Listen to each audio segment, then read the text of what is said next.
Hello, everyone, and welcome back to the GAMRs podcast. I'm your host, Justin. With me, I have Lawrence. Hey, everybody. I have Ryden. Hey, guys. And Lawrence is actually going to introduce our special guest for this episode. All right, so if you've been following along with the We Are Gamers podcast, you would know that we've been teasing a special guest along the last few weeks, and we've been posting about it on our Twitter. She is the voice actress for Chie Satonaka for Persona 4 Arena and Persona 4 Golden, the voice of Parasol for Skullgirls, but you may also recognize her in Naruto Shippuden as Guden, in Bleach as Francesca Mila Rose, and for those of you who are 90s kids, you may recognize her as Naz and May Kanker from Ed, Edd n Eddy. So everyone, Erin Fitzgerald. Party over here. That was my hello, everyone. I decided to go disco. See, you're joking. I was actually doing the little No, that's I've been doing it all week. That has been my, like, when I nail a cake or something, it's just the It's my Lois Themos. We did it. Lois Themos. Oh, man. How's everything going? I am exhausted, but I have never been happier. That is one of the best feelings. Exhausted from a hard day's work of doing what you love, I gather. Yes, I'm finally having the princess problems I have always prayed for. Good problems to have. Good problems to have. Yes, they are. They involve scheduling issues. Never had scheduling issues before. Always had way too much time on my hand. Now I'm like, oh, I can fit you in maybe this slot.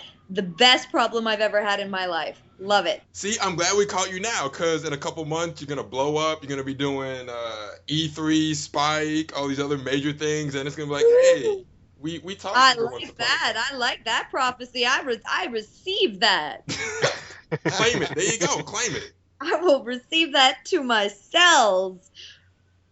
Oh, fantastic. That would be cool. Hey, and you knew me when.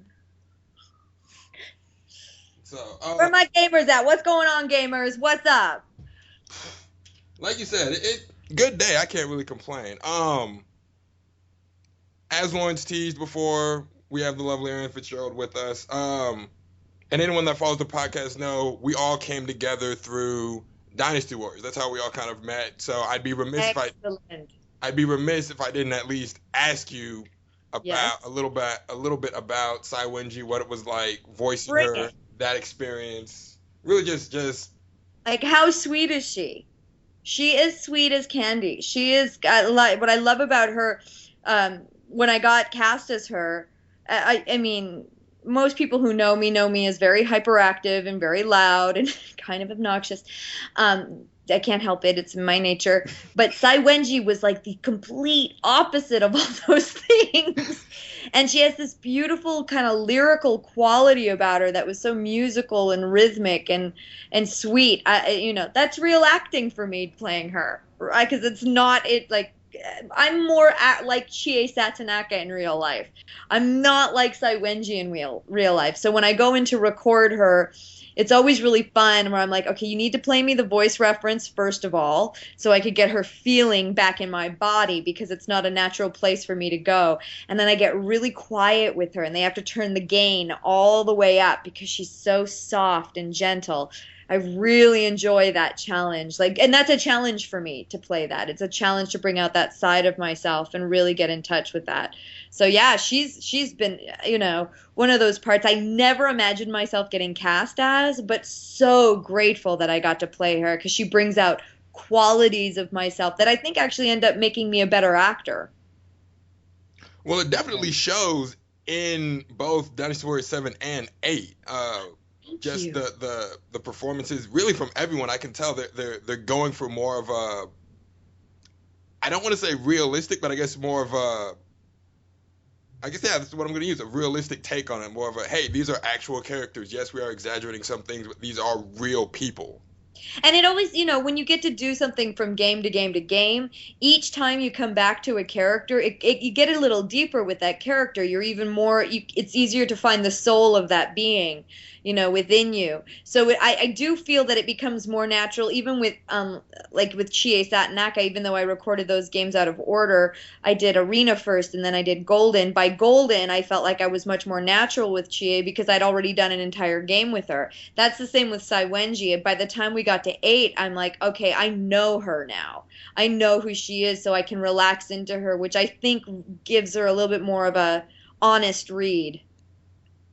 It's been a pretty short time between 7 and 8, as opposed to like the other games. They tend to have a little bit more of a time span between them actually releasing.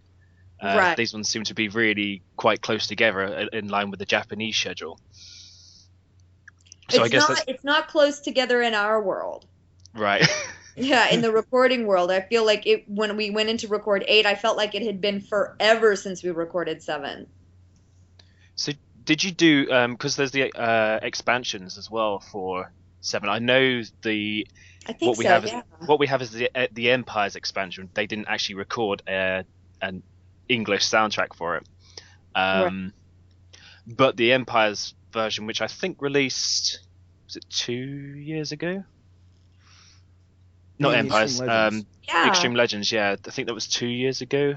Two and a half, Yeah. one and a half years, right. something like that. Yeah. That feels about accurate.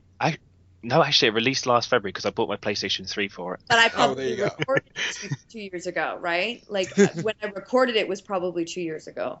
Okay. Yeah. Right. Because it takes a while after you record before they release. Yeah. Yeah. Mhm. The thing with the Sai Wenji character that I really like with her is that you have I like the that way you said her name, Sai Wenji. Is that how I'm supposed to be saying it? I've been saying it Sai Wenji, but it's Sai Wenji. I like that so much better. There we go. well Taking that forward. So from now on, anytime she references herself, we can thank Lawrence on this day for that. For now on, but they may correct me and go, no, you can't say that because we've established Sai Wenji. I'm like, oh. But I like Sai Wenji. I mean, the fans for Dynasty Warriors can be so picky, especially when it comes to how you pronounce Right. character names. Now I have to pronounce them the way I am told to pronounce them. Mhm. I do not get a leeway with that. They tell me in a particular way, and then I have to mimic that because they need their continuity. Right. Right. Like 'Cause I think especially in the older games there was a lot of mispronunciation.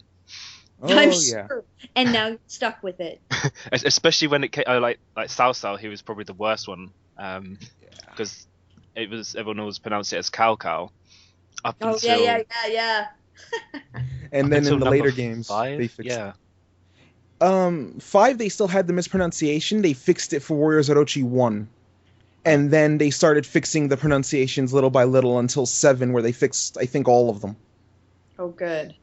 Yeah, so 7 and 8 were pretty much all correct pronunciations, but before Dynasty Warriors 7, yeah, it was Cow Cow and it was anything, pretty much anything that was pretty much all phonetically spoken. That's what it looked like. Yeah. Hey, it was the early 2000s. We were just getting the stuff. I give it a pass. It gets a pass from me. I was just happy to have it in my house. Right, and boom, that's the truth right there. We're just like, oh, we finally get it over here. We'll take it. We'll take it. Well, I mean, to me at the time, I mean, I wasn't really fussed by it. I didn't know how they were meant to be pronounced, and when I played it, that's how I thought they were. So. Right. That makes sense. I didn't even know how they were properly pronounced until years after I played Dynasty Warriors 3. And then I was like, oh, it's Sao Sao. I seriously wouldn't know any of these pronunciations if my boyfriend didn't watch a ton of kung fu movies at home. So I'm used to like certain Japanese pronunciation, not Japanese, Chinese. Oh my God, I just came from a Japanese. Oop, can't give that away. Chinese pronunciations at home because he's bang on at all of his pronunciations at names. So I'm getting better because of him. And Japanese, obviously, I'm getting better because of work. Right. Oh, there you go. Yeah. When you were talking about just voicing Sai Wenji, you talked about finding the soul, and you talked about. I actually want to go a little bit more into that because that's interesting. Oh, sure, okay. the other voice actors we've had have all talked about how they get into character in their own different ways. When you say you're finding the soul of that character, what does that actually mean to you? For her, the soul of that character is heavily linked to sound.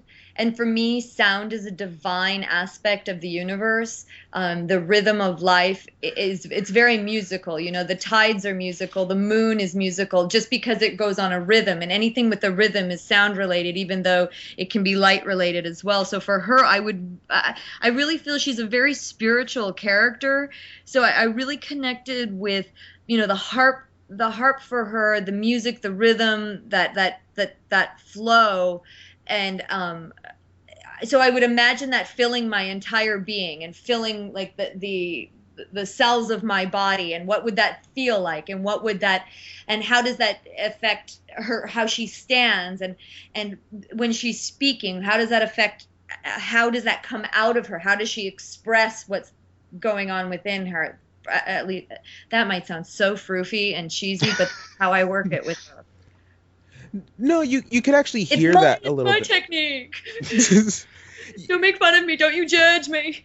I'm enthralled by it. I'm just in stunned silence. That is amazing that you bring all of that. Yeah, I hope it reads. I hope it translates in the performance. I don't know if it does. It's not up to me to make sure that you guys hear that, but that's what, for me, it brings that performance to me. Yeah, it really does translate, because especially with Sai Wen-ji and the Wei Army kind of has a rougher, I don't want to say edge to it, but she stands out because she's so, you could say, soft, or her voice and her character is just so soft compared to someone like Cao Cao, or even Cao Pi, or even the female Wei officers with Jin Ji and Wang Yi. Sai Wen-ji stands out because she's just that much more, you know, in tune, you could say, compared to the others. Exactly. In tune. That's exactly. I have to get in tune with her because she is in tune with life. Yeah, I can pretty much hear that with her as a character, especially compared to the other Wei officers. She just comes off as softer, smoother, not as rough as the others. That's cool. That is so cool. Well, not just with Sai Wen-ji, because I am intrigued now. Anytime you're given a role, how do you find these things out about these characters? Like what goes through you as you look at a role? They say, okay, this is what let's take. Well, a lot of the time, the blessing that I have in my career is that I work on a lot of projects that come from Japan, and a lot of those projects, the content coming from Japan is generally incredibly philosophical and has a lot of history to it, or there's a helicopter. Sorry, it's LA. Nothing you can do. Boom. LA problems. But there's a lot of philosophy behind it. There's a lot of spirituality behind it, and so when I'm given a project, not in every case, but in a lot of the cases, there's those types of things. So I have to determine, first of all, when I get an audition, whether or not the project is of that flavor and that ilk. And if it is, then I have to look into the copy. And I generally tend to go deeper behind the lines. Like they'll give a character description of the character. But for me, it's about finding out, what is this character's journey, like what is there as a being on whether it's another planet, another reality, whatever. What is this being learning in this moment in their existence? What is the journey that they're on for this game or this cartoon? In some cartoons there is no journey. Like I don't think Naz Vonderschmeer, she didn't really grow very much throughout the series except for like becoming a cheerleader, and I was annoyed by that because I thought she would turn into a skater, but she turned into a cheerleader. I'm like, really? This is where we're going with her arc? Okay. But there's nothing you can do about that as an actor. You got to go with those punches. But for a lot of video games, the characters get to go through some serious growth and changes, and in anime as well. Just really amazing stuff. So I look at the arc if I can get the arc. If I can't get the arc, I look into the lines and I look, what is it a lot of characters are dark and they're twisted and they have a lot of pain in their past. So I have to go there. If that's where it is, then I have to go there. I have to be that reality for that for that character, so I dip into that reality. I'm like Teflon, right? I can go into these dark places, but I don't let it stick to me because it isn't who I am. But if I can go in my imagination and become that for that character and bring that authenticity forth, I think that makes me a better actor. And I think there's always room for growth in that area. Like, I can always do better, and I can always do more, and I can always go further. I think that's the struggle of every actor. Nobody feels completely satisfied with their work, but because again, it's about trying to be as authentic as possible at all times. Does that answer the question? I would say it does. I would say so. Okay. It kind of reminds me of a YouTube video I saw not too long ago from some audio guy. That's his Twitter handle.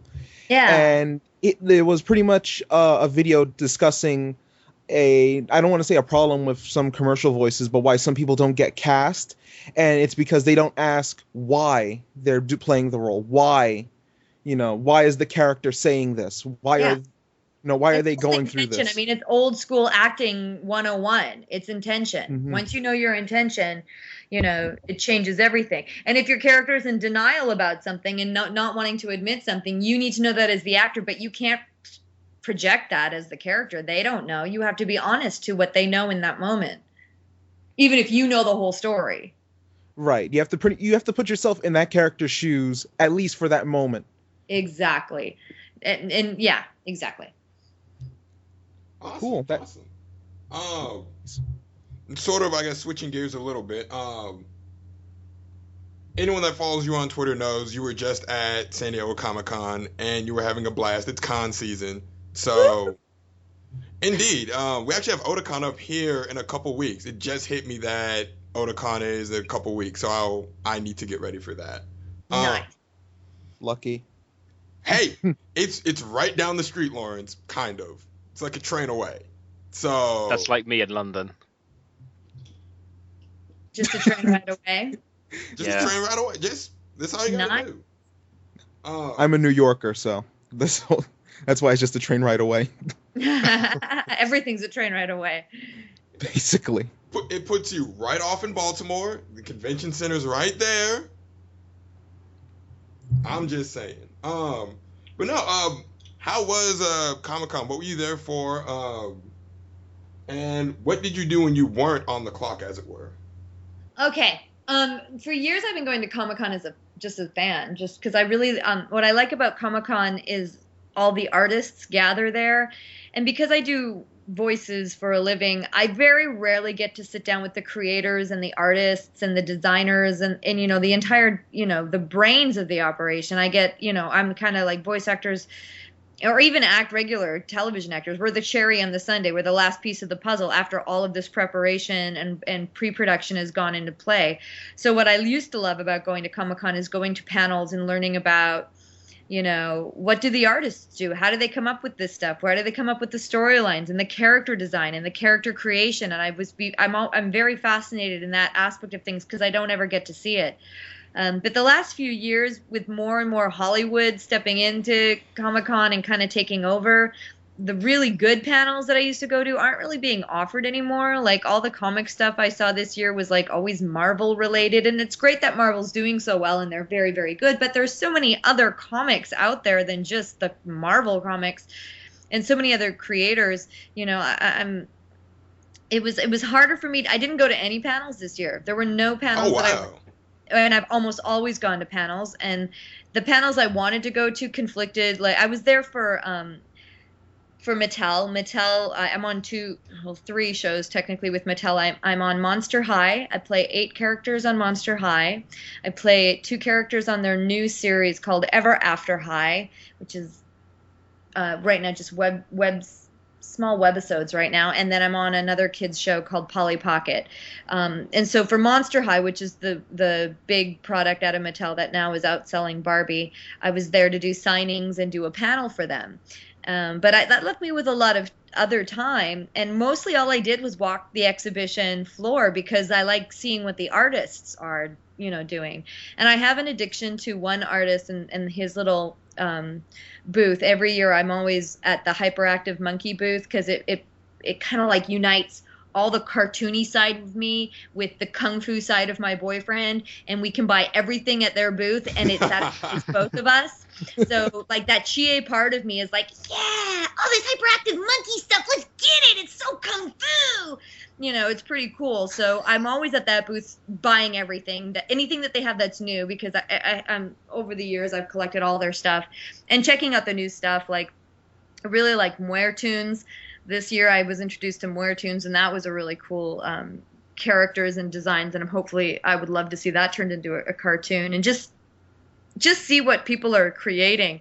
I got to the autograph alley a little bit, but mostly that's what I did. Like I really didn't do anything this year, and I felt kind of like, oh, I didn't really do anything this year. I mean, I met tons of fans, don't get me wrong. That was spectacular. When you get to meet, you know, hundreds and hundreds of people who are fans of your work, that alone is incredible, made the trip worthwhile. Like it wasn't a waste of my time. That was the best part. My favorite was a fan that waited through, like, and it was a huge line, the Monster High signing line. It was ridiculously long, and there was one fan who went through the entire line, got autographs of everybody from Monster High out of respect, but when he got to me, pulled out his Persona 4 book.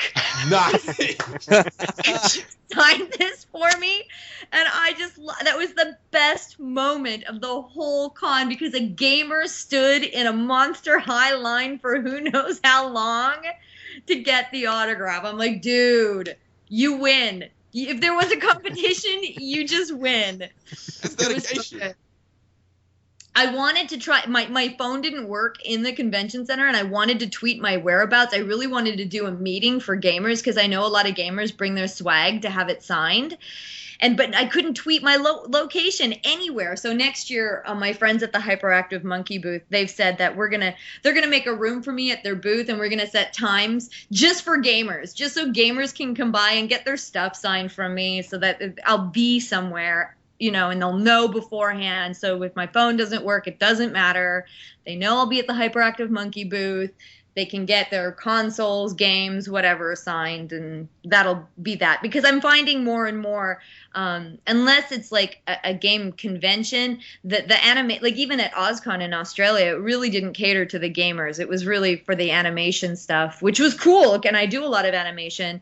But I mean, I have like because of Skullgirls, my love for the gamers, you know, is huge, and it runs deep, and I want to make sure to always be available to those fans, because those fans are what, you know, the bread and butter of my life. You need to come over to London. I do. Invite me. I want to go to London. MCM London Comic Con. There is there is a lovely break between the gaming signing panels and the anime signing panels. Oh, I would love that. I would love that. And tell them to invite me, because I totally would come. Right. I'm gonna tweet them later. When we finish this, I'm tweeting them, and I'll tell them that I got it right. Okay. Let's get a movement. Now, I bet Eddie's popular in the UK. We could do this. Watch this happen. Now, did you also voice in the Persona 4 anime as well? I did. I got to play Chie. Yeah. I love Chie. I have a Chie jacket. My boyfriend has a Chie jacket. No, you don't. Oh, hell yes, I do. Come on. You actually found the and Adidas. It's not a cosplay of Chie. I seriously spent months and months searching for the Adidas Firebird jacket with Chie colors. So I got an authentic Adidas with the dark green with the yellow striping. Oh my God. Full on Chie. I know Chie would buy it. And then I got my steak pin. I got a steak pin and my Kung Fu Monkey pins, because I know she would collect Hyperactive Monkey. I know she'd be into it. So I got my Hyperactive Monkey pins on there. Dude, it's real. And my boyfriend wore his too. The whole con, we were like double Chie. You have no idea how fast I just Google searched Adidas Firebird track jacket. Boom. And it's been like, I've been looking for it for over a year, and they didn't have any. And then finally, someplace in Jersey's been selling them, so I bought 2. Was it expensive? No, not considering how much I would have paid. Oh, man.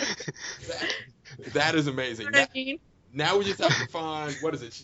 Whatever shoe she has, and bam. Instant You chia. can cosplay me. There you Next time you go to a con, you can cosplay as yourself. Who are you supposed to be? Myself. Right. Inception. Yeah. There you go. So coming back to the signing, what's been the strangest thing that someone's got you to sign? Well, I was tripped out when I was in Ottawa last November, and dude, okay, no, it's not totally out of the wall to have somebody say, "Could you sign my arm?" So I signed dude's arm. It was the couple of days afterwards where he wouldn't wash it and swore he was going to have it tattooed permanently on him. That freaked me out. I'm like, please don't have my terrible signature tattooed permanently on your arm. That's not a good idea. If you like those characters, tattoo the characters, but not my horrible signature. And I guess the signature you pull off at the Comic-Cons isn't your because you've got to do them so fast. It's probably not what you can. Well, it's hard to do a good signature on somebody's arm. Yeah, it's not the same flow as on a photo. Yeah. Well, see, what you didn't realize, that was just the trace. You weren't actually signing it, you were just tracing it. Tell me that at the beginning. I'm just like messy. Sign your arm. Do.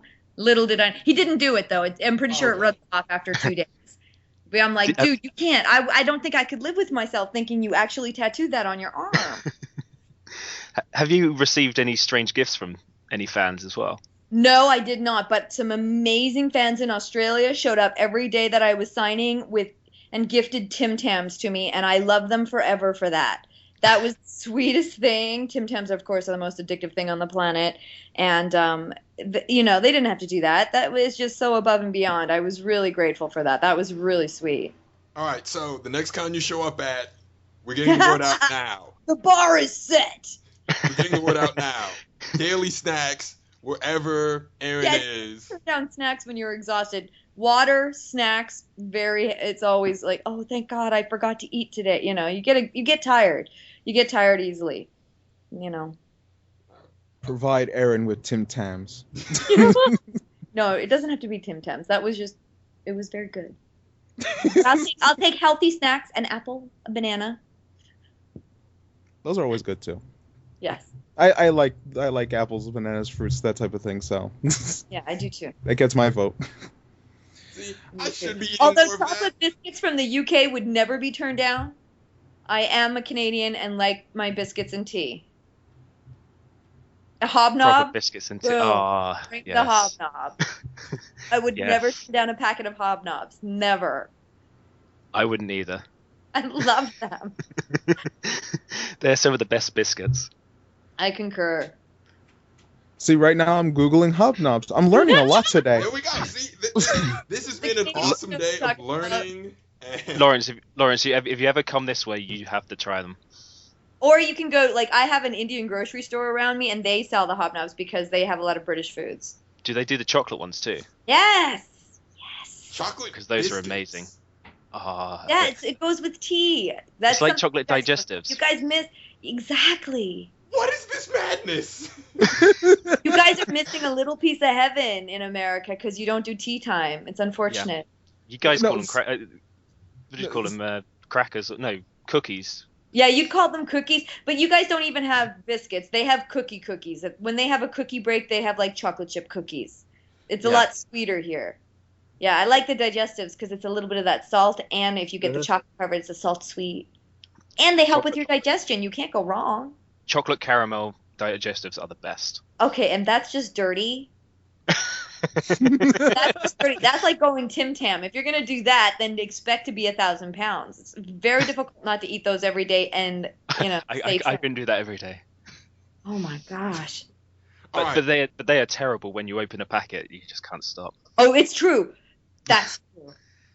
You got to have a team of people to help you, or you will eat it all yourself. Lawrence, it's settled. We're traveling Canada and the UK for snacks. This needs to happen. It's true. This has to happen. You see, I'm the weird one here. But you know what? I used to take quests when I lived in Canada. We would make quests to go to America so we could have Mr. Pibb and cheese in a can, because you don't get that crap in Canada. Cheese in a can. I'm like, that's illegal in Canada, but they have it in America, and you can get it at the gas station. Mr. Pibb and cheese in a can. That was an amazing invention to me.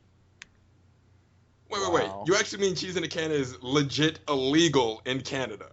Well, like, there's a lot of stuff America allows in its food that is illegal in every other country in the world. Yeah. There's a lot of stuff that we can't have over here. Because of like the ingredients or something. It doesn't pass health standards. Cheese in a can is one of them. Yeah. Wait a second. So how did they pass our health standards? Very low health standards, kids. Lawrence, Very McDonald's low passed our health standards. The FDA is really not doing you any favors. when McDonald's can pass health standards, Oh, and that's an interesting point. The McDonald's in every other country has to change their recipe because there's ingredients in the American McDonald's that is illegal in every other country in the world, so they have to change it. Like if you eat Tim Tams and you bought them in America, they have stuff in them that it's not allowed in the original recipe in Australia. Somehow this doesn't shock me. Somehow this does not shock me anymore. It shouldn't shock you. It's cheaper ingredients, basically. Yeah, cheaper substitutes for what should be the natural ingredient, the natural process. Yeah. But I drove to America for cheese in a can, so long live freedom. I like that it's like, hey, it may be poisonous, but you have the choice to eat it or not. There you go. Responsible. Oh, man. It's in my hands. I'm not so much a cheese in a can person, but my brother likes Cheese Whiz, so I'm just looking at this like, wait a second. This passes. I'm not a cheese person, to be honest. Unless it's mozzarella, I'm not a cheese person. Well, if you go to Europe, it'll change you. Oh, see, I love cheese. They're amazing. Once you go to Europe and you have proper cheese the way it's supposed to be eaten, it'll change your world. Mm-hmm. Your world, a whole new world. I can see it now. Lawrence on a magic carpet with Gouda in one hand. Camembert, what is this? Spread this brie all over my body.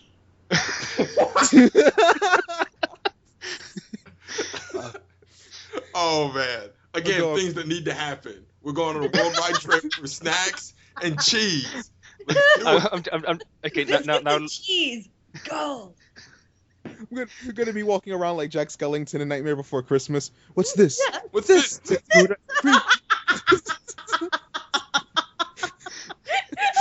good. That's exactly it. You'll have a whole episode on that.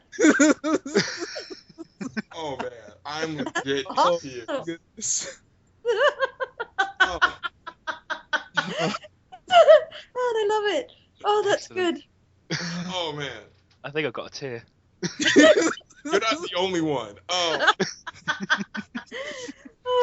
don't even before we got onto how did we get on cheese? I don't know, but it was fun. Because Tim Tams. I like this arc. You said it was just going to be a conversation. There you go. Just that. It's There just you a natural conversation. Exactly. All things flow back to Tim Tams and cheese. All things. Boom. Go back. Biscuits and cheese. I think I'm the weird one in America because you mentioned earlier that Americans, we don't have tea time. Yeah. And I live in New York and I make time for tea. Oh, Like see, if I want to, I just lovely. drink tea.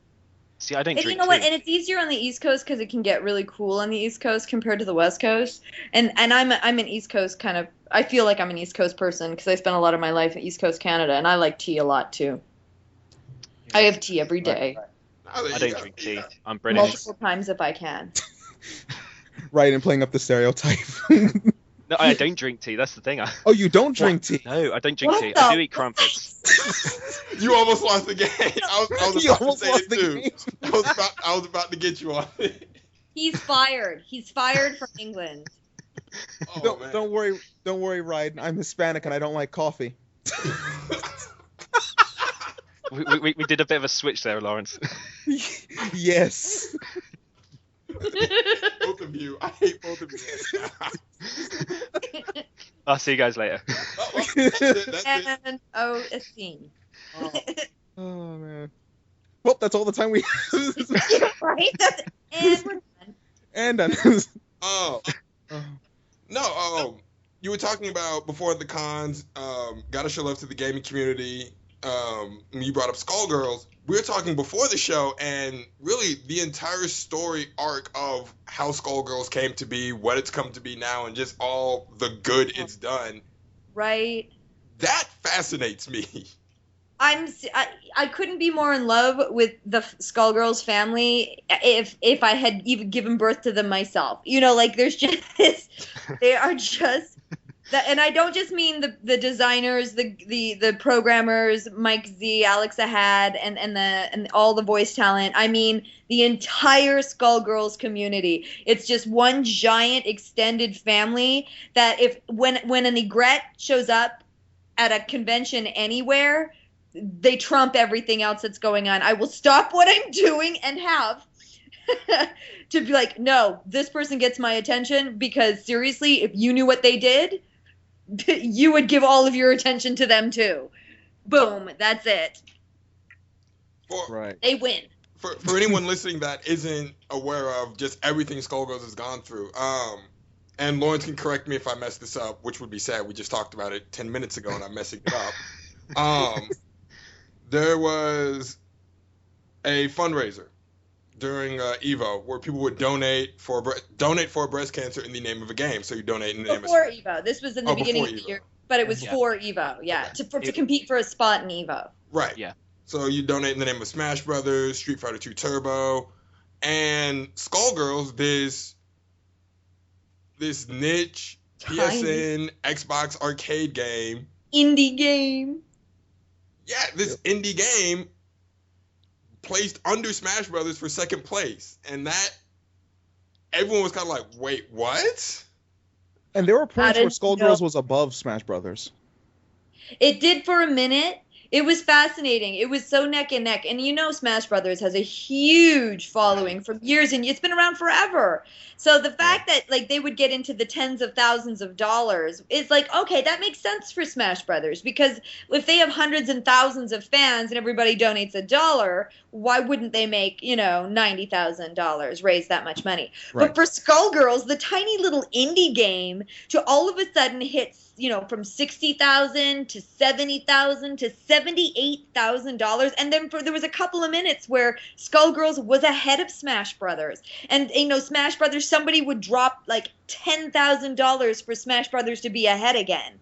That was amazing, because it wasn't just Skullgirls. It was hundreds and hundreds and hundreds of really small donations for the most part. Smash Brothers was bounding up by the tens of thousands. Like people were donating individually thousands of dollars to get Smash Brothers where it was. So that was fascinating. Like we were watching it going, I don't believe this is happening. I don't believe all these people have come together to help this tiny little indie game get a spot in Evo. It was ridiculous. Yeah, it was amazing to follow along, because I was watching it as it was happening, like when there would be the Salty Cupcake streams, I believe. Yeah, and there still is. And they still have those streams. And when they were making reference to the Evo donations, and then even the special little, you could say, live streams with, voice actors with Mike Z, and all of them coming together to do these little offers, like, donate $50 and we'll do this for you, or stuff like that. And it was cool to watch it happen. Yeah. As it went on with Skullgirls. It was so, because the DLC packs that when we get to recording them, the ideas for them came from the fans. It came from the actors interacting with the fans, and then something silly would come out of that interaction, because it was all live in person, and then they would be like, "Oh, we want this as a DLC character," and then it would be like, "Okay, if we just no one thought this would happen. If we make $100,000 for a weekend, we'll get this DLC." And then we got to 300 and 400. Like, it was ridiculous. It was insane. It was amazing. It was just so amazing. I can't even, there are no words for me. I have a very hard time. I mean, obviously I'm passionate about it, but I feel that words fail to describe that actual experience. There are no words in the human English language that can describe that experience accurately, because it was so above and beyond phenomenal. Wow. That's amazing. To actually hear my love for my egrets. I'm changing it up all the time now. My love for them is they come first. They come first. In the pecking order of my life, they get first dibs. Nice. Well, understandably so. Yeah. They really pushed this thing forward, and they're sustaining it now because you were saying the original developer went under. Yeah. Well, it's like it's still the same people, but what happened is the company that they had formed, Lab Zero, to do the game, it went under like last year, and then they had to reform. They had to fire everybody and reform as a new company, so they could keep going to keep servicing the game. And then from that, they did that. After they raised the money for breast cancer and Evo, they started their own fundraiser, which they didn't think they were going to get much money because everybody gave their money for breast cancer research, and then to start a crowdsourcing to keep the game going, to keep the game alive, to maybe add in one new character, maybe they needed a lot of money. They never in a million years actually believed that we would get to $500,000. That's something that nobody could have imagined. But because it was like this beautiful creative, as we went, more incentives were being created by the Skullgirls community and the Skullgirls team. Like, it was this beautiful collaboration of just absolute love that it became, like, what I think Skullgirls represents is the new way of gaming. It doesn't just have to be, oh, this developer creates this title in order to make money from the gamers. This is new. The gamers are deeply entrenched and involved in the creation of this game, and that's totally Alex Ahad and Mike Z deciding that it's going to be like that. They're like, why can't it be this way? Why would we leave anybody out? We can have a discourse with everybody, and Mike can be like, no, that's a bad idea. No, that's a good idea. I'll use it. But it's still a lot of listening and interaction and involvement where I've never seen anything like that for any game I've ever worked on, and we know that I work on a lot of games. Jeez, I got like 20 titles that still haven't come out yet. I'm just waiting. Right. I'm staring at the final money amount now, excuse me, from the Indiegogo page. How much was it? It was like $469 or something? No, it's actually $828,768. How did I forget that number? Oh, that's with everything all included? That's all the donations for the Indiegogo page for the Skullgirls crowdsourcing. God. So it's still going? No, it's finished. It's already been finished. That was the final number when it finished. 800,000? I don't even remember. That's how my brain couldn't accept after 400,000. My brain exploded. There you go. Yeah, there it is. And so you're telling me 800,000, and I've been busy for the last few months, so I've forgotten the number. And I love that all I was able to accept and remember was 400,000, and it was double that. That's okay right there. I'm like, I can't believe I don't remember it was 800,000. I could not accept 800,000. That's amazing. In my reality, boom. Well, one thing you touched on, it's almost like Skullgirls, they're writing the new rules. Like this, yes. Going forward, this is going to be the new ecosystem. And we see that with your different gaming consoles. Really, Sony, Xbox One is starting to get into it now with their own self-publishing. They're starting to see that indie game is going to be the next wave. I think so. I think that's awesome. I mean, doesn't mean that regular developers aren't going to continue doing what they're doing. Right. Of course they are, and those are the mainstream games. But I've never been a mainstream girl, and I was accused the other day of constantly rooting for the underdog, and that's the type of person I am. I'm an underdog person, I could probably be vying for parts in big, first-person shooter games, and, I audition for that stuff all the time, but my heart is in the indie world, and I like working with artists. I like seeing artists and interacting with artists, and in those bigger games you don't get to do that. I love the indie scene because it's more of a family feel, and that makes me feel good as an artist. Right, because I guess you get to be more connected with the creators of the game as opposed to just being shoved into a room with the director. I do that with anybody except, like, I feel that way when I work with Atlas. Atlas makes me feel like a part of their Atlas family, and I love them for that. And Skullgirls, those are the only games that I've worked for I really felt involved in their creative process. The other companies, I'm just the hired gun at the very end of a very long process for them. Right. And that's okay too. I'll take that check. Thank you. And it was mentioned earlier that indie games could be the next, you could say, big thing with the coming next generation. I really hope. it seems all the more likely now that you have the bigger companies. Like you said, they're still going to do their own thing, but gamers are becoming more and more vocal, more and more defiant. They're defining what's coming next, and they're picking what they want to see. And I think, and even the big game companies can't ignore that. Right. Like, you hear more people saying, oh, we have another one of these games coming out, and the complaints are becoming more vocal in that regard. Right. And they might go toward the indie title, which doesn't have to worry about all of that, you could say, red tape and, this yearly installment, or, make this game, then make this hyper, super, ultra edition sometime later. They will just go for the indie game, and then they'll support the indie publishers to help get them, growing. Right, because it is a direct process. It is, hey, I'm going to directly give my resources to this in exchange for you listening to my input. Absolutely. And it's finally starting to click. Someone I work with said, because they were talking about indie games, they're like, they brought up Skullgirls. That's kind of why it was fresh in my mind when we started. He told me, he said, Skullgirls is kind of like Jay-Z's Magna Carta Holy Grail. Like that. Oh, I love that. It changes everything. And I'm like, that actually makes sense. It kind of changes the rules. Please explain that to me, because I'm not into Jay-Z. Not so much for the content of Magna Carta Holy Grail, but the way he distributed it.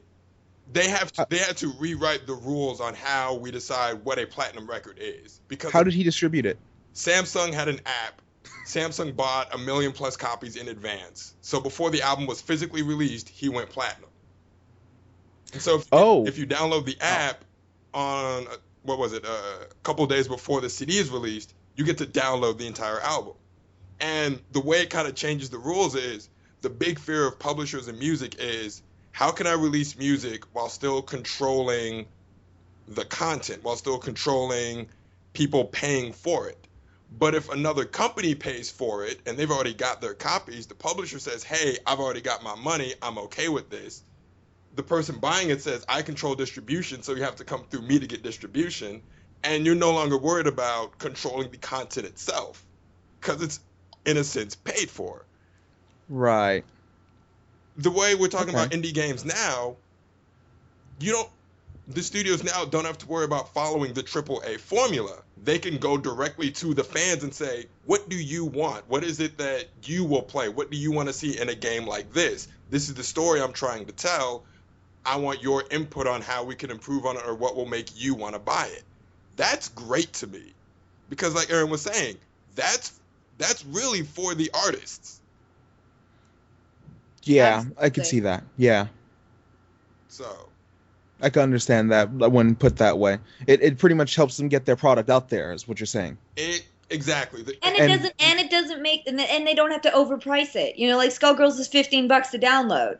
That's fantastic. And the extra DLC content for somebody who's just new to Skullgirls, they'll pay for it. But if you've donated to the Kickstarter campaign, you'll get a lot of that DLC content because you donated to help support the game. Right. Like that, you own a piece of the game. You know what I mean? Like, that is so cool. Right. And also, going back to the idea of listening to the community and listening to the different people who could contribute, if I'm not mistaken, the main 6 crew over at the, obviously, main 6, with the donations that were put through the crowdsourcing, they are able to now use the engine because of the crowdsourcing. So not only did Mike Z get, obviously, the Skullgirls contingent, but he also got the MLP and the Brony contingent to help contribute to that as well. But that's also, like, Mike Z... This dude is one of those humans on Earth that is above and beyond. He resonates to a code within himself that to me is divine. And not a lot of people resonate at that place.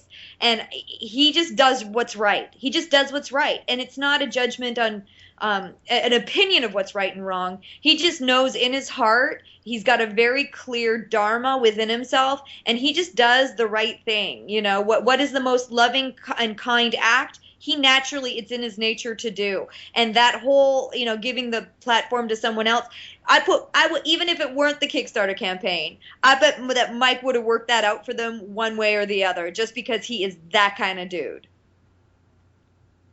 Okay. Okay, that works. He was able to understand, this is something that we kind of need to do for these guys. Absolutely. And He believes that in through that. He doesn't believe in competition. He believes there's enough room for everyone, and Right. and I believe that too. I'm very much of that philosophy. I think that's why we get on so well. Is that it's about trying to support as many artists as possible to live their dreams. There's no reason why we can't all be working and doing what we need to do and still paying our rent and paying our bills and being able to eat and afford to eat food. These are all important things, but if we do it together, then it'll be a much more beneficial and healthier manner than if we like the weird thing with the Smash Brothers thing is that it got really ugly where it was a competition when it didn't need to be a competition, with that. Right. We were all raising money for breast cancer. That's what the real goal was. And then the rest was just kind of like, it could have been just play fighting, but it got kind of vicious at some point. But that's when people get threatened for no reason, like for absolutely no reason. And Mike isn't that type of guy. He doesn't feel like that ever because he's happy and grateful to get to do what he loves to do every day. And his whole team is made up of human beings like that. And that's what makes that family so special.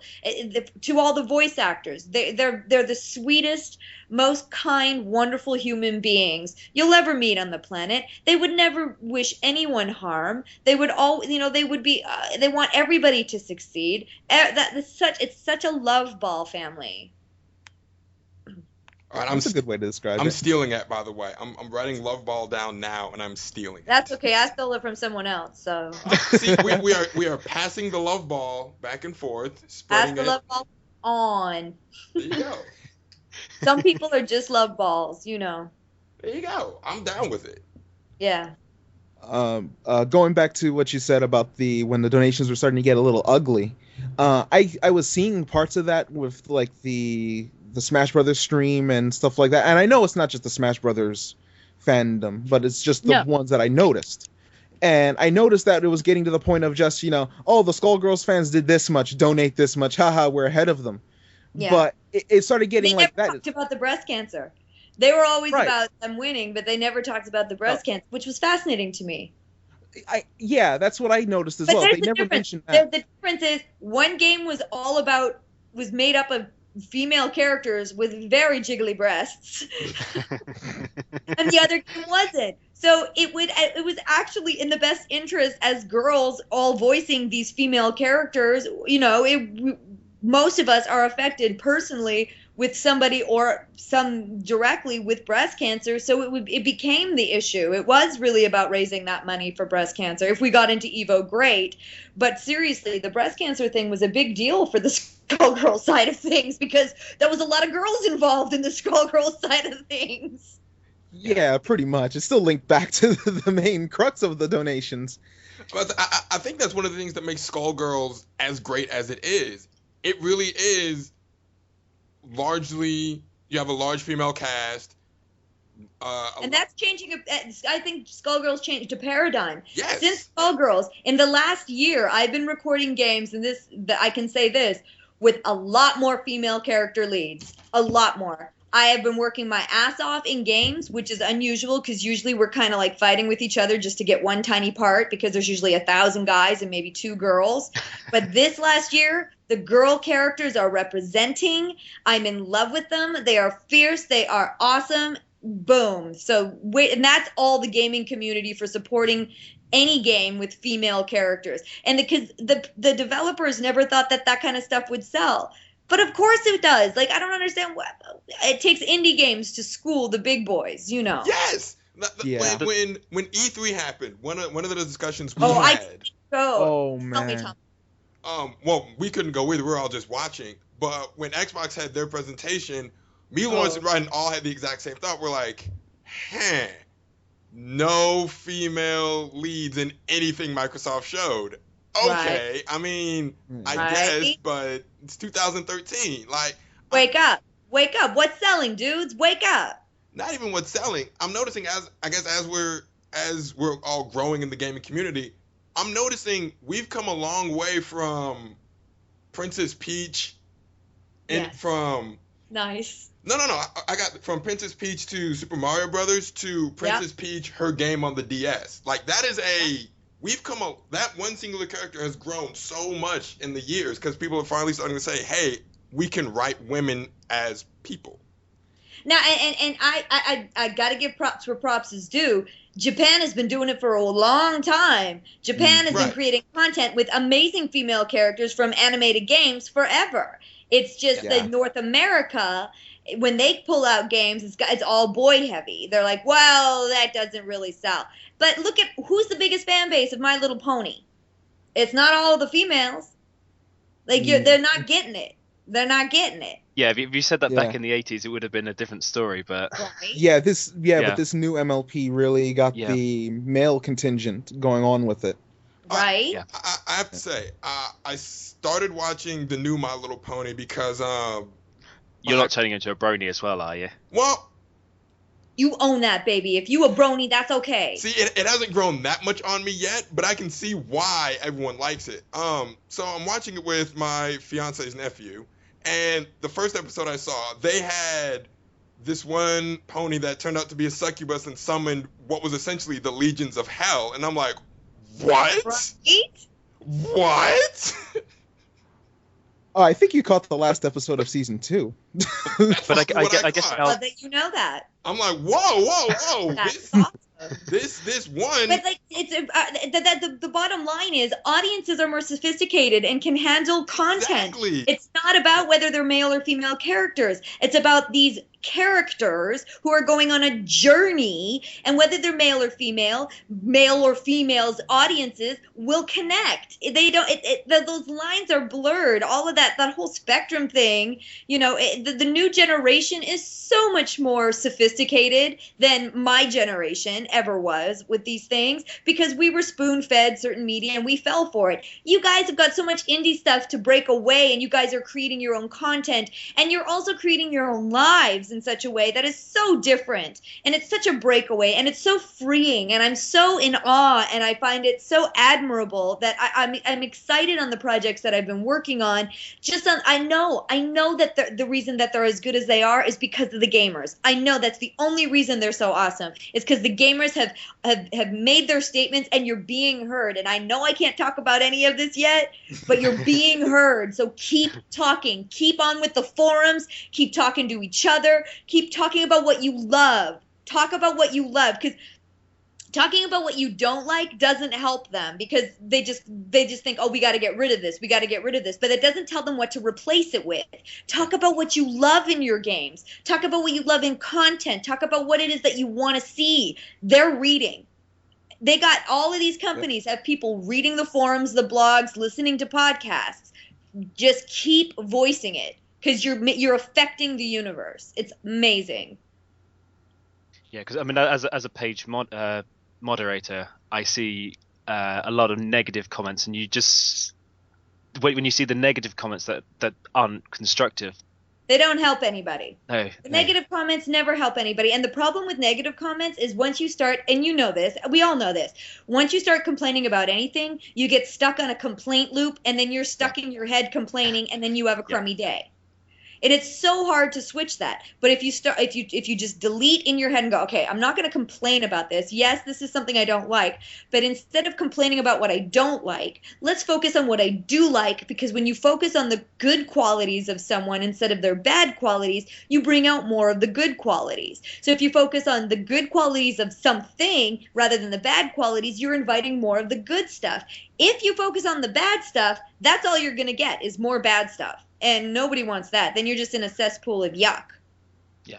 Basically, yeah. It just drags your whole day down, and then you're like, oh, okay, let me try to dig yourself out of it, and it's too late. That's a science experiment you can play with your day. If you catch yourself with the nagging, complaining side, and then you manage to catch it and delete it and flip it, you can change your entire day. And that's a fun thing to play with if you haven't played with that yet. There we go, everyone. That's a game for you to play tomorrow. That's your game tomorrow. That's your secret assignment, should you choose to accept it. I feel inspired over here. Like I know. Good. That's my job. You are. If that is your job, you are extremely talented at it. Thank you. Oh man, this is very uplifting, actually. Like, no joke. I do believe we can create our own realities, when we do. And I think the game's reflecting that. The games are reflecting that more and more. And when a game comes out and it's uber negative and uber violent, and that's a part of us too that we can't deny. That's, that is within our collective consciousness as humans, and we can't pretend it doesn't exist. So we really have to be responsible with what we're creating. And where you put your money, it says everything. That actually, what you just said is why I contend that Persona 4 is probably one of the best RPGs of the last decade, because it addresses that. It addresses, hey, this thing that you try to reject, it is a part of you.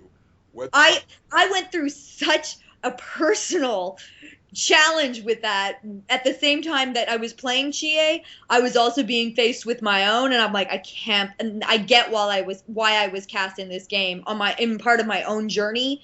I get while I was doing it, because it was so deep a part of my daily life of like, wow, because I've been trying to not behave certain ways negatively, but by trying to push that negative side of myself away, it only grew bigger and bigger and bigger. That whole that is not me, and as soon as it turns into a giant monster, I'm like, and as soon as I accept that, like, no, that is a part of me. That game was such a big deal just for my own personal growth.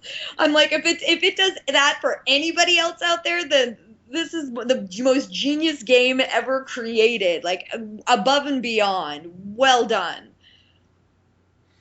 Time for my confession here. I haven't played Persona 4 Arena or Persona 4 Golden yet. Oh, something to look forward to. I can almost forgive you for Persona 4 Arena, but I can't forgive you for Persona 4. It's on sale on PSN right now. You have no excuse. Oh, that's true. Golden's on for $20.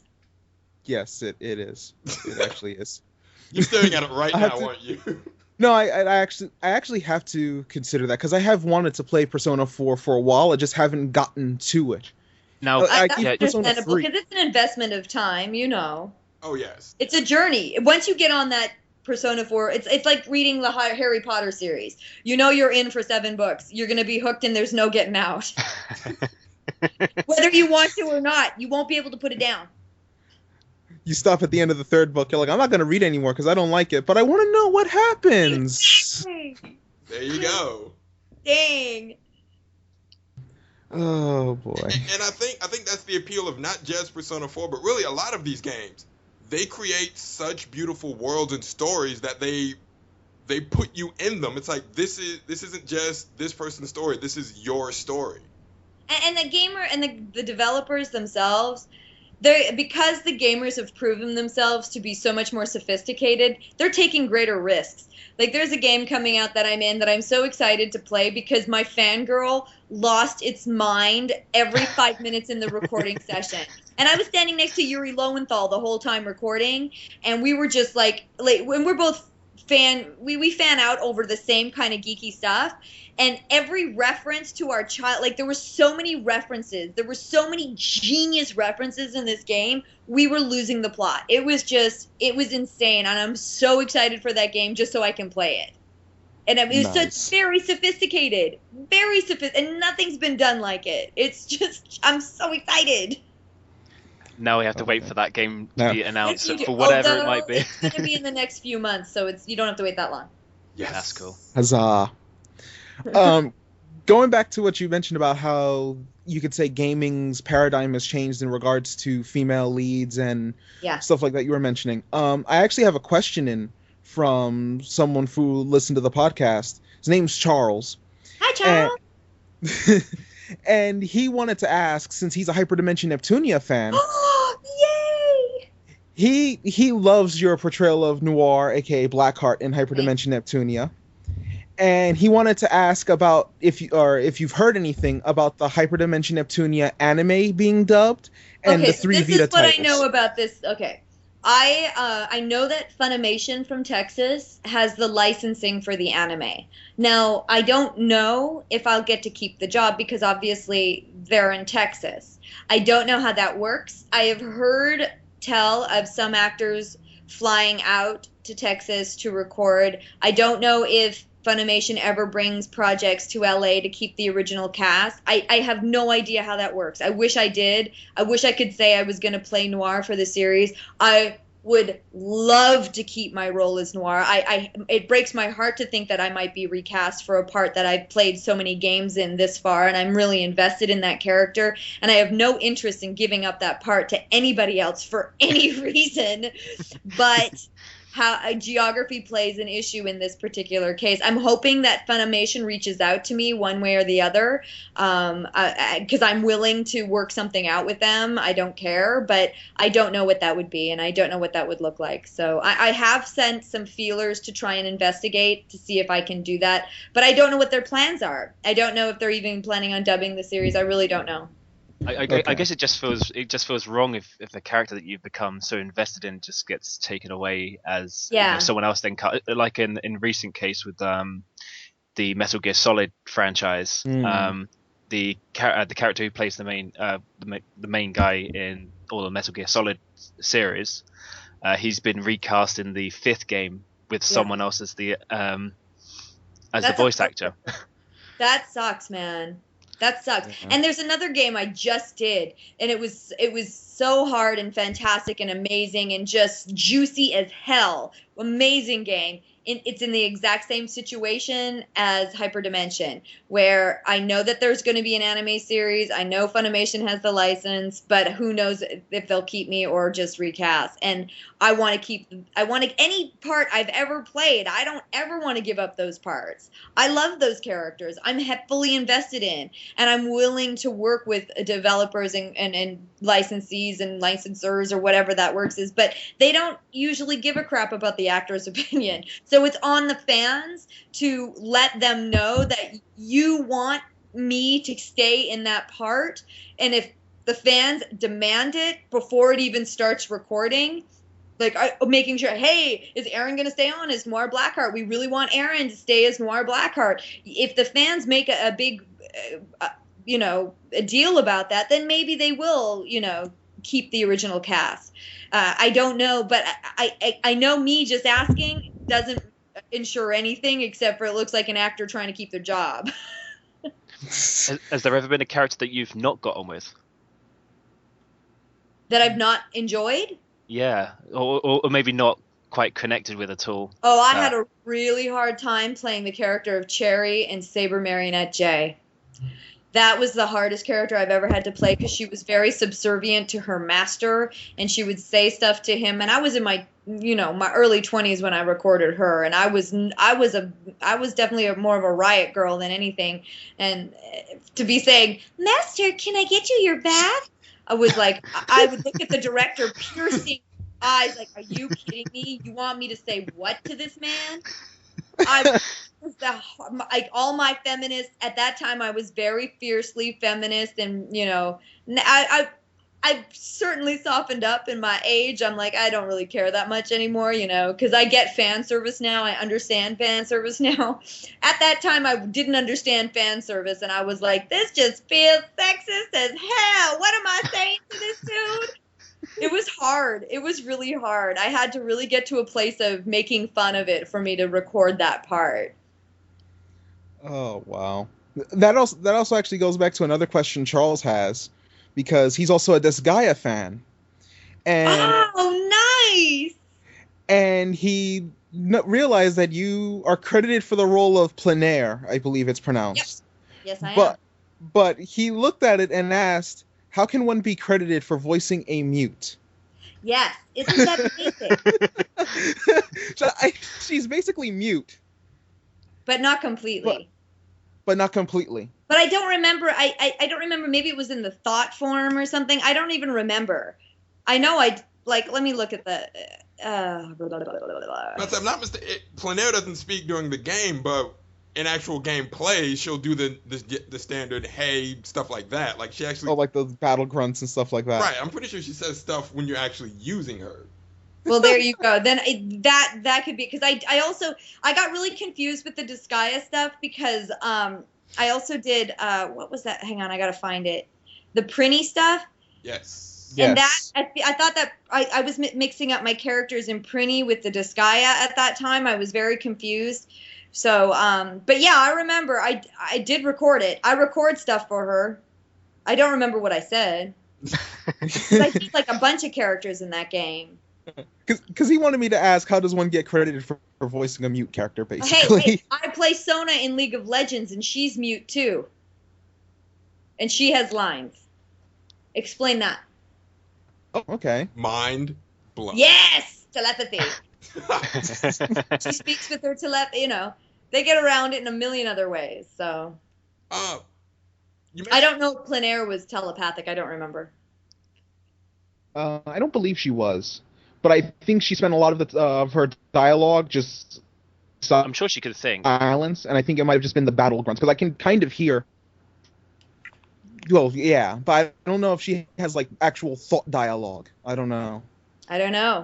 You'll have to play the game again and again, and maybe secretly, maybe there's another thing, another storyline where I really don't remember. See, there we go. Because it's not like to give you the whole story. You never get the entire story. You just get the dialogue for that character and that scenario where that character is talking. So I don't know Plenaire's entire story arc for Disgaea. They never told me that. I have no idea. Okay.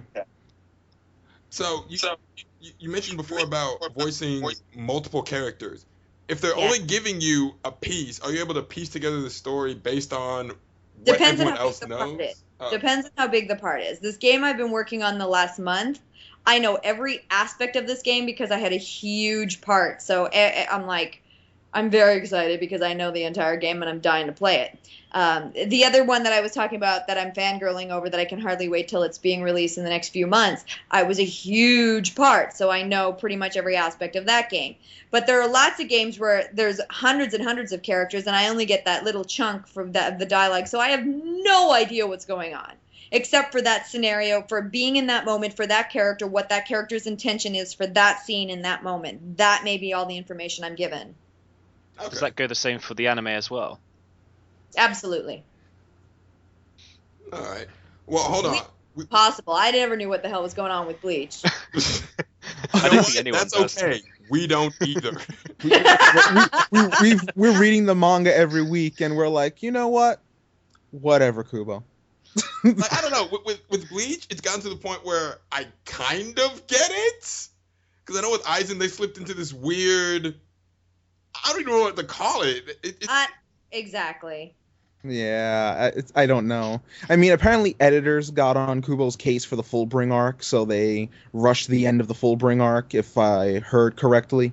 But even then, this is the man who considers Orihime's capture all the way through the end of Aizen as one solid arc. Right. I'm like, right. That happened when I started school, and when I graduated, they just finished. I was like, wait, what? Right. And I actually watched Bleach before I got hired on it because my boyfriend is a huge Bleach fan. So I knew the backstory and I knew the story going in. So I was like ahead of the game. So the director didn't have, she wanted to explain. I'm like, no, I know. I watched the show with my boyfriend. But when it got into all the funky, how do we get into what? Where the hell? Now I'm like, I have no idea what's going on. I do not understand anything.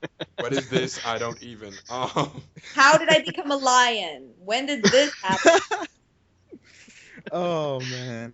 One thing that I have another question here that links back to Bleach. This one's from David. Okay. And he wanted to ask, his question is, of all the characters you voiced in Bleach, which one did you like the best in voicing in Bleach? Oh, that's hard because they gave me some awesome Bleach characters. I loved being the Zanpakutos because, dude, I was a Zanpakuto. I was 4 Zanpakutos, technically speaking. That was kind of badass. And I really liked the quiet one, which is funny. Again, she didn't really talk, but I got to do all of her. I liked her. I got to be her. But I loved doing Mizuho because she was psycho. She was insane. She would go, from 0 to 1,050 in like less than a second, and that was ridiculous. But then, of course, Mila is like, she's so badass.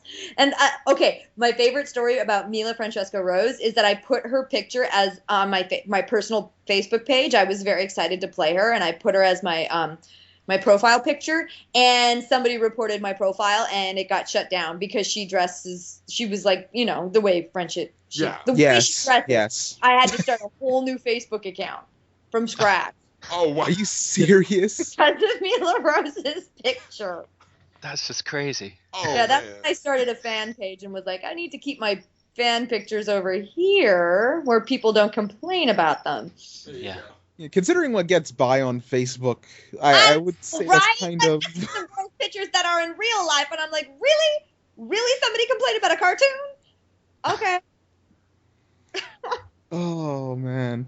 One thing I wanted to ask in regards to Bleach, and this also ties back into Naruto, with Naruto Shippuden. Yeah. Do you ever really know in regards to the dubbing process? Do they ever make it a point to let you know that this is an arc that doesn't happen in the manga? They don't know. The only reason I know what's going to happen to characters is because fans already know.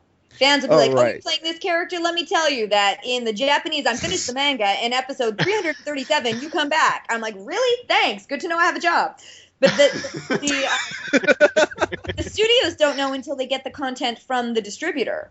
So until they've seen it, they don't know, because they're not reading ahead in the manga. They're not looking at the Japanese versions until the content comes in. As the work comes in and they see what needs to be taken care of, they got to focus on what's in front of them. So they have no idea. It's the fans that tell me whether or not I'm dead or alive.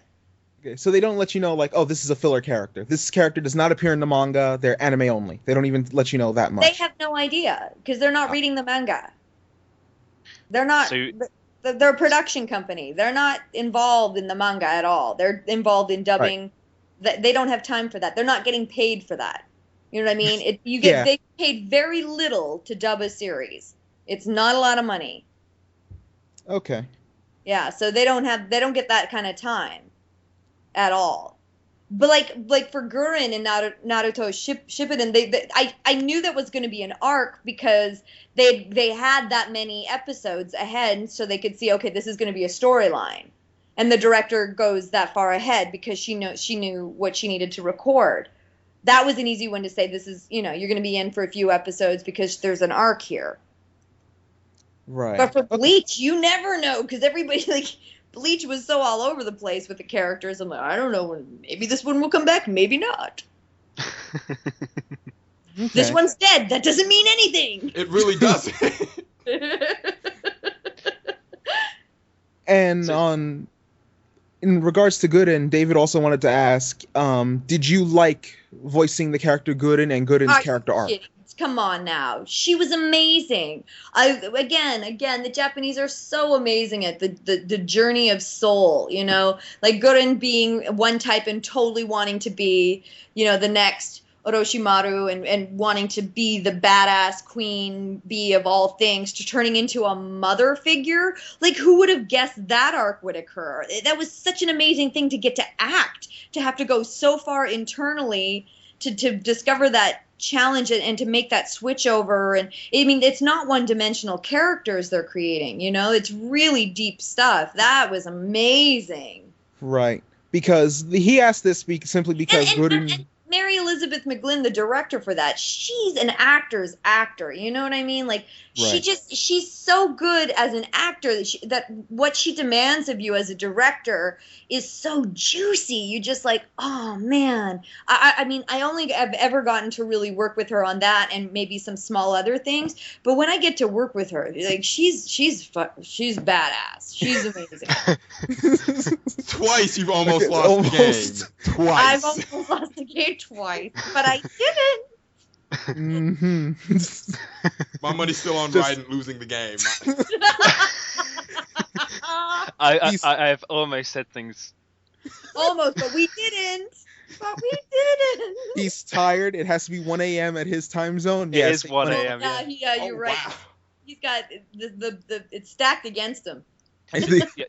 So bonus is I'm not working tomorrow. There we go. He's safe. Hanging on to that. Yeah. but I got to go to the post office first thing in the morning to go pick up a massive parcel. You can do that asleep. You're good. Yeah. But David wanted to ask that question in regards to Gooden because he felt that Gooden was one of the most developed characters in the series. But she doesn't wow, thank manga. And he felt that as a character that's considered filler, she's anime only, that for her to get such a developed character arc was amazing. Yeah, I have to agree.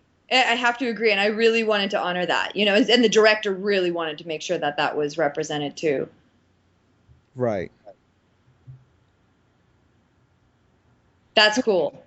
Yeah, he's a very big fan of the Gooden character, as are a lot of people. I think Gooden actually has a pretty decent fan base, all things considering. With her. I never expected her to, because it was, again, a filler character. But I actually, and on my swag that I signed, I actually had to create a Gurren card, because everybody, I really get a lot of people asking about her, and that makes me feel so good about that job, because it was a short job, but to have it make such a lasting impact really makes me feel good as a performer that I did my job correctly. That outer validation, Right. Awesome. People actually coming to you with good merchandise, asking for that. I really didn't expect that. Okay. I think I have one last question here, also from Charles. And it's basically just asking, if you've heard anything about the Vita titles for Hyperdimension Neptunia. I don't know. They're currently, I think, working on 3. I don't know. I have to say no comment. Duly noted. Noted. Okay. That's all I can say, Charles. Wink, wink. Okay. I just don't want to get in trouble with anybody for anything. We would hate to be the ones that get you in trouble. Yes. We'll blame Lawrence. I can't say that I am far in the games, and I haven't been recast in the games. I don't know about the anime series. Okay. Cool. So, do you ever read any manga or comics? My first comic was the Teenage Mutant Ninja Turtle graphic novel that I found when I was working in a bookstore. That was my first real passionate love affair with a comic. I haven't collected comics. I would find comics that I was always around comic fans, so they would always have comics, and then I would read their comics.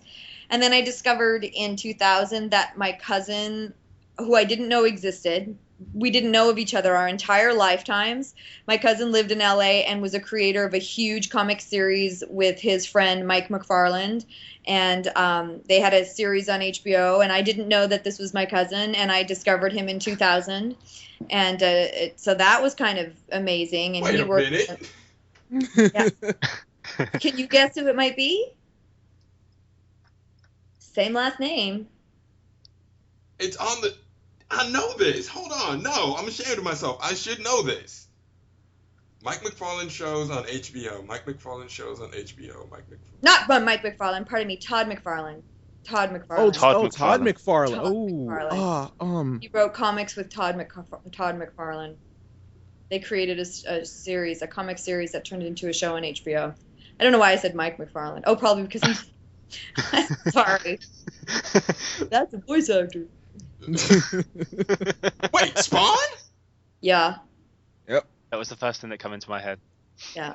Erin Fitzgerald. We didn't know each other. We met when I moved to LA for the first time. And I had already been doing cartoons, and he was a huge, successful comic dude. And nobody in our family decided to tell us that we existed to each other until right before I moved to LA. They're like, oh, did you know you have a cousin down there? Nobody never thought to mention that when I started booking animation and nobody thought to really. That's interesting. And then we don't. This is the first time I'm talking about it in an interview. I've kind of kept that quiet because it's neither here nor there. It's just one of those cool kind of here's a. Yeah, that happens to be my cousin, but we didn't know each other.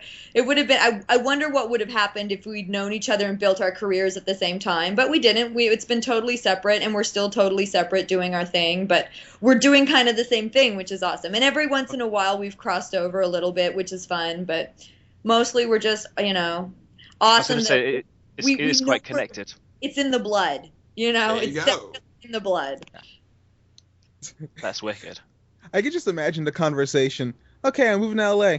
Hey, good luck down there. You have this cousin, friends with that Spawn creator guy. They didn't even know what it was. He does a thing. You know, he does a thing, and there's like, it might be a cartoon. Is it a cartoon? What is it? Do you know what? I don't know. It might be something.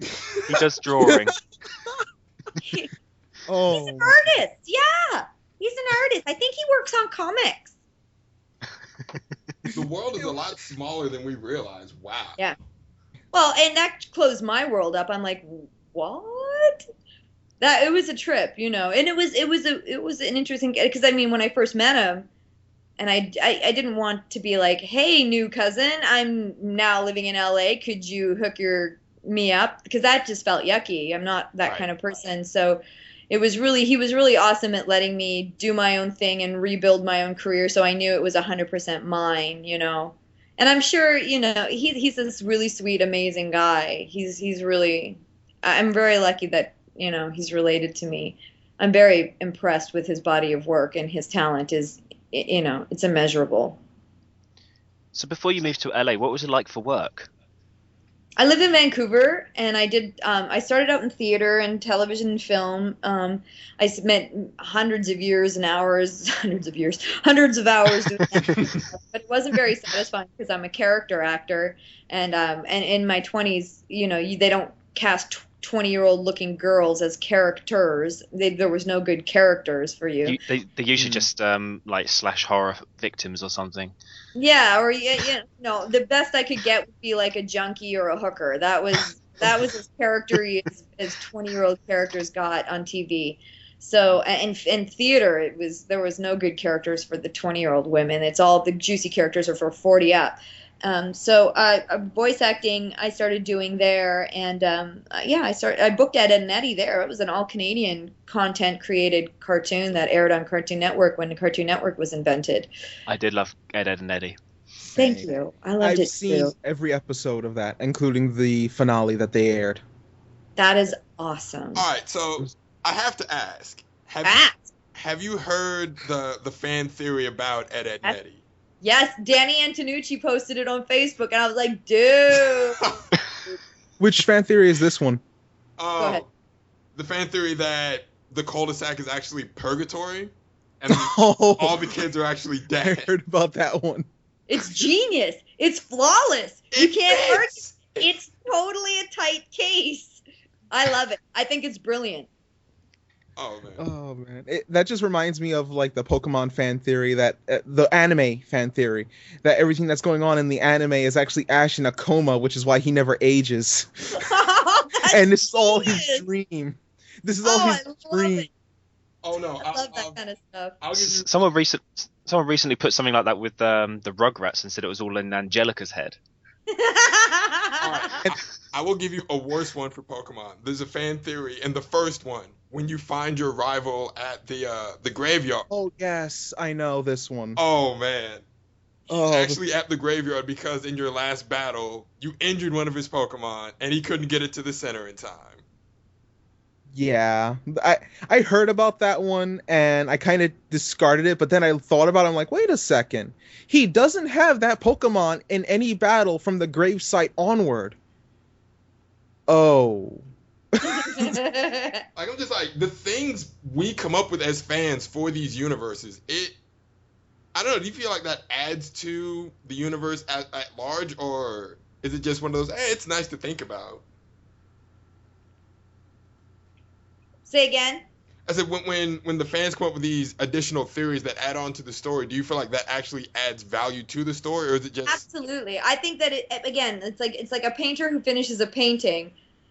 It's never totally complete until somebody stands in front of it and interprets it for themselves. Then a painting is complete, because it takes the creator and the witness to solidify it, to bring it into the physical world. So when a fan goes off and creates something as a part of the story, that means that it's just bringing it even more into the physical and just adding to the painting, in my opinion. And it's an important part of the puzzle. Okay. Like, why would you do it otherwise? Right. It adds to it in its own way. Like, kind of adds more thought behind the series. It adds everything. It's a creativity. I mean, you don't have to agree with it. Just like, two people can look at the same painting and have two completely different experiences.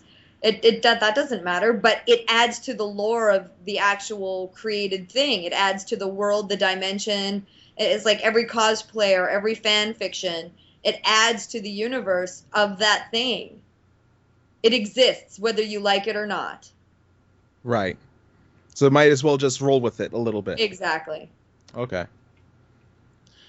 I know somebody out there is going, does that include Rule 34? Yes, it does. Okay, see, I was not even thinking. I removed Rule 34 from my mind for a while. But hey, like you said, it's out there. It exists. It's out there. It exists, and some of it is beautifully drawn. It may gross the hell out of me, but it's gorgeous. What are you going to do? Basically, yeah. You can appreciate the artistry and the idea behind it, even if the content itself isn't. Yeah, I'm really not a fan of tentacles. I'm not. I think most people that aren't octopus or octopi are fans of Oh, man. Well, now that we've brought tentacles into the equation. I know, right? Oh, and we're gone south, and I did it to myself. Oh, and back to Ed and Nettie. From tentacles to purgatory. Yes, I like where this is going. Back to the cul-de-sac, and by the cul-de-sac we mean hell.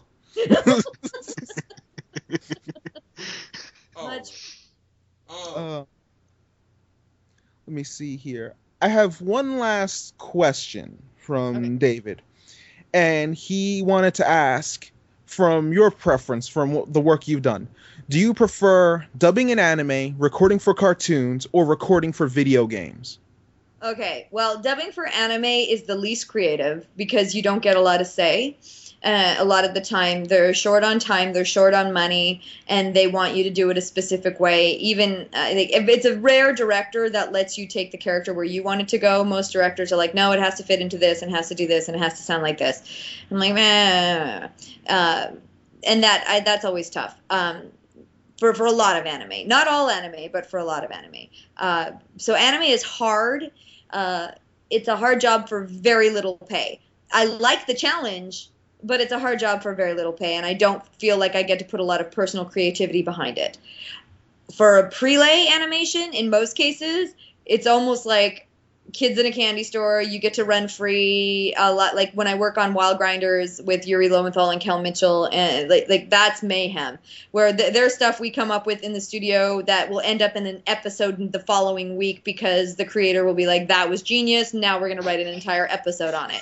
Like that feels like you're a part of the creative process, and we're dying laughing, and like tears running down my face, my stomach hurts. That is a phenomenal experience, and I love prelay animation. I love it. And most of the stuff I work on is in the comedy realm, and I love that stuff.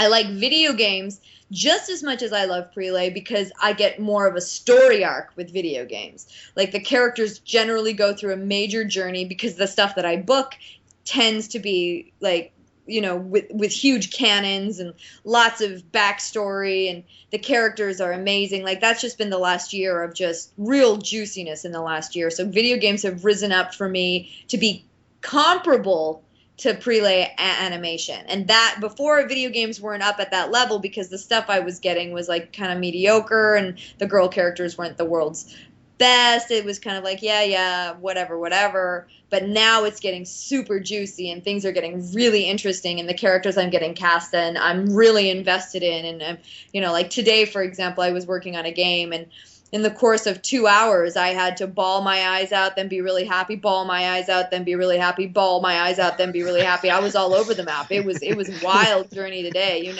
Like my acting chops were tested. I was at the best of my game today. It was like I really acted my ass off today, and that felt amazing. And I only usually feel like that when I'm in a prelay session. And that's that creativity, again, of using everything I have learned, all the techniques, the acting techniques, all the styles, everything, getting to use it all. When I get to use it all like that, I feel amazing. Now, what you didn't mention is dubbing live action stuff. because I do some of that too. And dubbing live action stuff, you're dealing with an actual actor on the screen and matching somebody else's actual performance.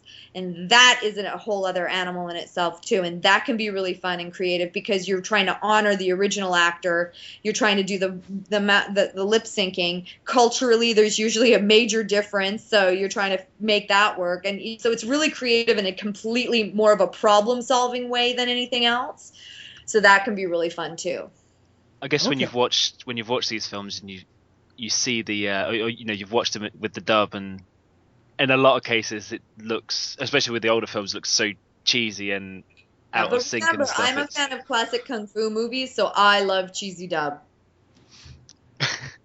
Okay, with that as the subject, favorite classic kung fu movie? Prodigal Son. Prodigal Son. Okay, I've never seen that one. That's a Sammo Hung movie, and I love that movie. I love Sammo Hung. I'm a huge Sammo Hung fan. I love him because he brings so much comedy, and his choreography is amazing. And what he brings into it's genius. His stuff is genius. But I love The Prodigal Son. Okay, I am going to look that up because I'm going to have to look down. Yeah. You'll enjoy it. Yeah, my favorite one so far has been The Five Deadly Venoms. Yeah, that's a classic. My man likes that one a lot. I absolutely love that one. I have it on DVD. That's very popular. Yeah. And The Hot, Cool, and the Vicious, he really loves that. I really like Heroes of the East, too, because I love the female character in that. And I love, like, the classic kung fu movies had badass female fighter characters long before North America started, treating women with that kind of respect in film. So I really, really appreciate the classic kung fu movies for that. Nice. Awesome. If that was it for the questions, I know it's almost 2 a.m. where Ryden is. So thank you for staying up. That's cool. Like I said, I haven't got work tomorrow. I can sleep in for a little bit longer than normal. Oh, okay. See. But as we wrap it up, if we want to go hang out with you at a con, what other cons are you doing? Because it is con season. Oh, yeah. Well, again, if you want me at a con near you, you just need to tell the convention to invite me because they don't know I exist. None of the conventions know who I am or that I exist, and it requires fans to tell them so that they can add me to their lists of, let's invite Erin Fitzgerald to the con.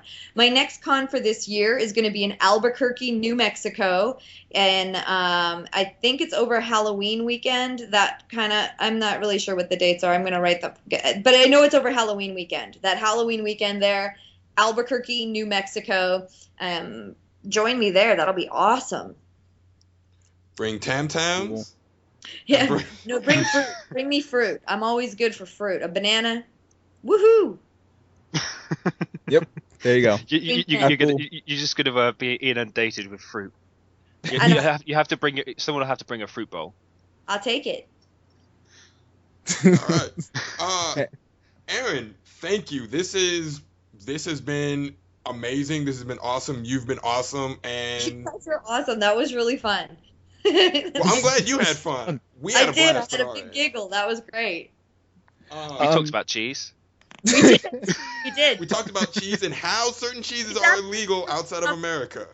We talked about a lot of food, and we didn't really bring up steak, so Chie kind of got left out of that conversation. How can we not bring up the F steak? Now, hold on. Let's talk about that right now. I did the F steak button that I wear, but I didn't bring up actual meat. You gotta eat more meat. The bowl looks as it is. Yeah. The bowl looks like it's a portal to the meat dimension. That always cracks me up when I see that in the game. See, I actually watched that scene where that actually got referenced in Persona 4 Golden. Right? Wasn't that amazing? That was very exciting. I looked at it, I was like, they didn't. I was disappointed that I didn't get to say it, but I was still excited that they brought it into the game. That's right. For those that don't know, there's an in-joke in the Persona community. LiveJournal user Hi, I'm Daisy sort of wrote an abridged comic telling of Persona 4. It's brilliant. It is amazing. Go check it out. Really? And one of the running jokes is Chie loves meat. And someone, without spoiling too much of the story, says, let's say words that all begin with F. And Chie's like, F steak. And the guy's like, close enough. That fan comic, that joke from the fan comic actually makes it into I know it makes it into Persona 4 the anime, and it actually makes it into Persona 4 the Golden. And that's why I think Atlas is like the Skullgirls team, where they actually listen to the fan interactions and they know what's going on in the fan community and they bring it into their universe. And that's why I love working with Atlas as well. They're so cool like that. That was dope. Well, it makes me happy to know that everyone on their side actually got the joke and why it got put in. So right? Yeah, I agree. But yes, again, thank you for hanging out with us. Hopefully we can do this again. Hopefully you'll be in a con near us. Please invite me. Yay, I would love to. Yes, I need to drag you into London. Please, we'll have biscuits and tea. That still blows my mind. Yeah. Chocolate biscuits. Okay, I'll bring the hobnobs. Perfect. Before we start logging off, is there anything that you wanted to plug specifically? There's nothing I'm allowed to plug. You know what I'll plug? I'll plug, join me on my Twitter at Erin Fitzgerald. My website is erinfitzvo.com or erinfitzbadass.com. Both of them go to the same website. And I have a Facebook fan page. I try to keep in touch often with everything. I have a Tumblr too somewhere. So just meet me online through social media if you have more questions. And I'm kind of a social media whore, so I'm always on. So I'll plug that. Boom. Plugged. There you go. There we go. I follow Erin Fitzgerald on Twitter. Easily one of my favorite follows. Oh, yay. Ranging from just everything, not just industry news, what's going on with her, what's going on in the world. I enjoy the perspective. You guys will too. So definitely follow Erin on Twitter. Thanks, man. And yes, you guys all know how to follow us. Follow us at We Are Gamers for Twitter, We Are Gamers for YouTube. And yeah, this has been great. This has been fun. We hope to see you guys soon. Bye. Later. Raiden has fallen asleep. Take care, everyone. See you later. Happy gaming, everybody.